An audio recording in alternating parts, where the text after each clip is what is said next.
Indeed, John Dowie, formerly a comedian, well, once a comedian, always a comedian, but now more often thought of as a poet, a playwright, children's writer, and the completely unclassifiable national treasure, who's Ken Campbell. Best summed up in one of his own descriptions, this one's marvellous: "You may think I'm mad, but I've just read different books." Now, Jack, I give you the opportunity to make some sense of that. Yes. Well, John, we know about your history with Philip K. Dick, or some people don't. You actually took Philip K. Dick's books and you turned them into a play. So what is it about him that grabbed you? Quest for ultimate meaning. Peeling away layers of reality to reveal the God that may or may not exist beneath those layers. And a couple of laughs. Yeah, he does. And a vague reference to drug material from time to time. Which always helps. And a great love of animals and small life forms like rabbits. Right. He does say two things about God. One, God doesn't exist, and two, anyway, he's very stupid. No, he never said that. He says it in bad... Well, he may say that in the course of the book, but I don't think that's the resolution he ends up with. So what kind of thing is the resolution for you? Because I understand that you see a lot of hope in this book. A lot of hope in all of his work, yeah. But I look for hope everywhere. If you weren't on this programme and somebody came to you and said, should I read this book and why? Could you actually say to them, you're going to have a really good time? Or is Mariella right? Is it so dreadfully awful as an experience? Reading the book will lead you towards other things that will give you a good time, I would hope, yeah. So the book itself is really, really horrible? And... No, the book itself is it's a very strange and difficult book to read, but once you have read it, then you're stuck with it. Because? Because it plants a little seed in your mind, I suspect, and that seed will flower in the mind it grows in and lead that mind into other areas that will be fruitful to you. Is it like anything else in literature? Similar to the Holy Bible, without the gory bits, and without the tap dance at the end, I mean. Right, and more laughs? Well, 50-50 on the laughs, I'd say. Jack, it might be quite a good idea. We sort of know what happens in the Bible. Can we get from John sort of what happens in the book? I think that might help those who are trying to decide. Yeah, that would be good. Well, the first half of the book is autobiographical, and it's Philip K. Dick explaining to the reader, using the tools of science fiction writing, trying to explain a series of bizarre events that happened to him, which may be religious in nature, and he was never sure. He did a lot of thinking and head-scratching over it, trying to find out what happened to him. As you said earlier, he had an experience where a beam of pink light hit him and transferred him into pre-Christian Rome, where he lived for a short period of time, rent-free, and then was returned to this reality. And spent the rest of his life trying to figure out what happened to him. So if you read Valis, you'll find out about somebody who's experienced some very strange and mysterious events. Jack, that's a very good moment on which to end, and I offer John Dowie to you, Mariella, with good luck. I can hardly wait. John, I'm glad you said that the book itself wasn't up to much, because it's completely unfathomable, isn't it? At first, yeah, so is the sea, but it doesn't stop us going into it. Audience noise is there. They think it's deeply fathomable. They're coming from over there. We know where they are. You were saying? I've no idea. Low moaning obscured my thought processing. Did you say what? It's hard to read? I said, yeah. Well, no, you said it was hard to read. Yeah, and I was just agreeing with you. I found it very hard to read when I first read it, but it didn't stop me reading it. And a lot of things are hard to read, but worth it. But what we're looking for here is, out of the two books, which one is the best read? So if you wanted to recommend a book to a friend who wanted to enjoy themselves whilst reading a book, would you recommend Valis? No, I'll probably recommend Radio Free Albemuth, which you wrote before Valis. Well, then you wouldn't be having them at all, would you? Because that's not a book. Oh, it is. It's the companion piece.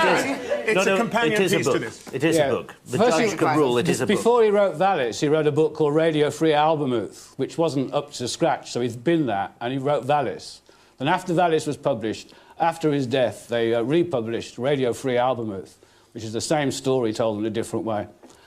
Tell me just a bit more about the book, because what troubled me, actually, more than anything else, was that it does start with a sort of autobiographical tale, and then it descends into this quagmire of science fiction, which I think was a cop-out on his part, because I don't think he set out to write a science fiction book. No, he didn't. But what he set out to do was to transmit a message to as many people as possible. The message is King Felix.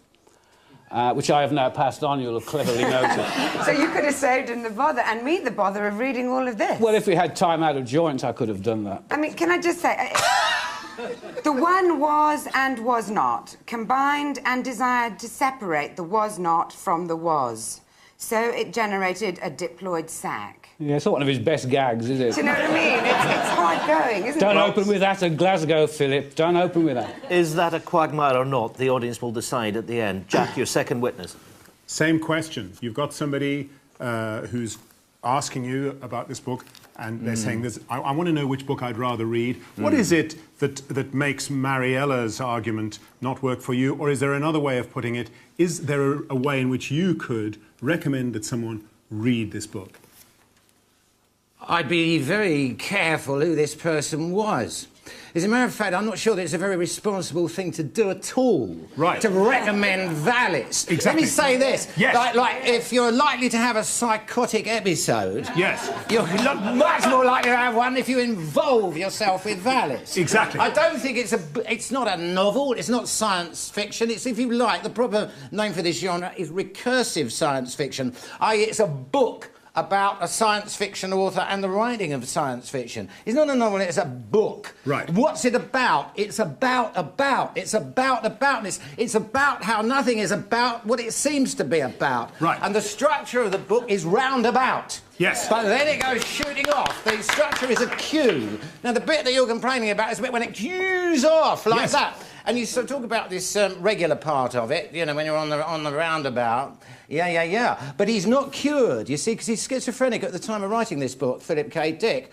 I mean, nobody's mentioned that actually the hero of the book is a guy called Horse Lover Fat. Exactly. Begins with this line. Horse Lover Fat's nervous breakdown began the day he got the phone call from Gloria asking if he had any Nembu towels.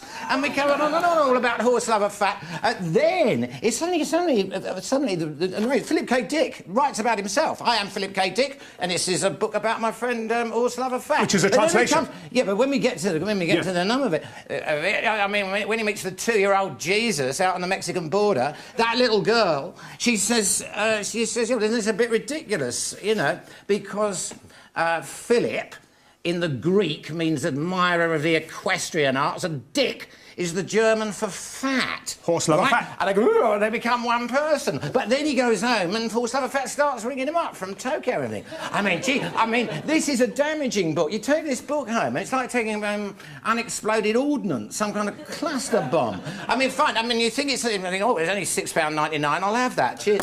You don't just buy that. Listen, you're going to have to pay 20 quid then to buy yourself the Nag Hammadi Gospel. Exactly. Because you can't possibly have understood 1/3 of this without you're a student of the Nag Hammadi lost Gnostic Gospels. And where's that going to lead you? I'll tell you where it's going to lead, and it's going to be potentially damaging for some. You're going to learn, in the words of Voltaire, that the creation of the world was by God's lowest angels, and that these, not being skillful, arranged matters as we see them. In Dick, you're going to get this. Is the universe irrational, and is it irrational because an irrational mind governs it? Yes, it is. The universe is irrational. The mind governing it is irrational. No point in getting into this unless you're going to involve yourself. And if you involve yourself, let me tell you, for me it's gone on, whatever it is, 26 years. I mean, I still wouldn't know all the things that are in it. It doesn't go, it barbs into the soul. It's exactly, a fissure. it barbs into the soul. And it barbs the soul. I warn against it. Ken? Jack. I endorse the warning, your witness. I don't really think I need to ask him anything because he's made all my points for me. It is basically unreadable. Yeah, I think it's very good. And I think it's very good. read it- Listen, I think it's very good that you found it difficult to If you read. let me finish. Because I wouldn't want your type trampling in my book. To me, this book is my path. Oh. You know? And the Buddha is in the path. Don't lose your audience, Ken. As I was saying, we're talking about an author who used to base his plot lines on the I Ching. I don't need to say anymore. If you read the book, you'll end up like my friend Ken here. And if you read Brave New World, you may be able to have an intelligent conversation. We're not talking, of course, about whether it's an easy read. No, we're no talking one about could for a which moment book think would it's an you easy read. recommend, Jim? But it may be an experience that somebody would would never be able to have in any I other thought way. you were supposed to be unbiased. No, I'm asking you a question. I'm feeling slightly I'm like asking I'm you a stuck question. in some And Ken, sci-fi a quick convention. point of Sorry, information. just one point of information. If that's how he got his plot lines, it works for Hollywood big time. Big time. Mariella, last one? I've got absolutely nothing more to say on the subject. I thought it was a tedious book, and I'd read Brave New World 70 times over rather than go through it We'll be again. coming to Thank that in a you. minute. Thanks very much to Ken Campbell and John Dowie.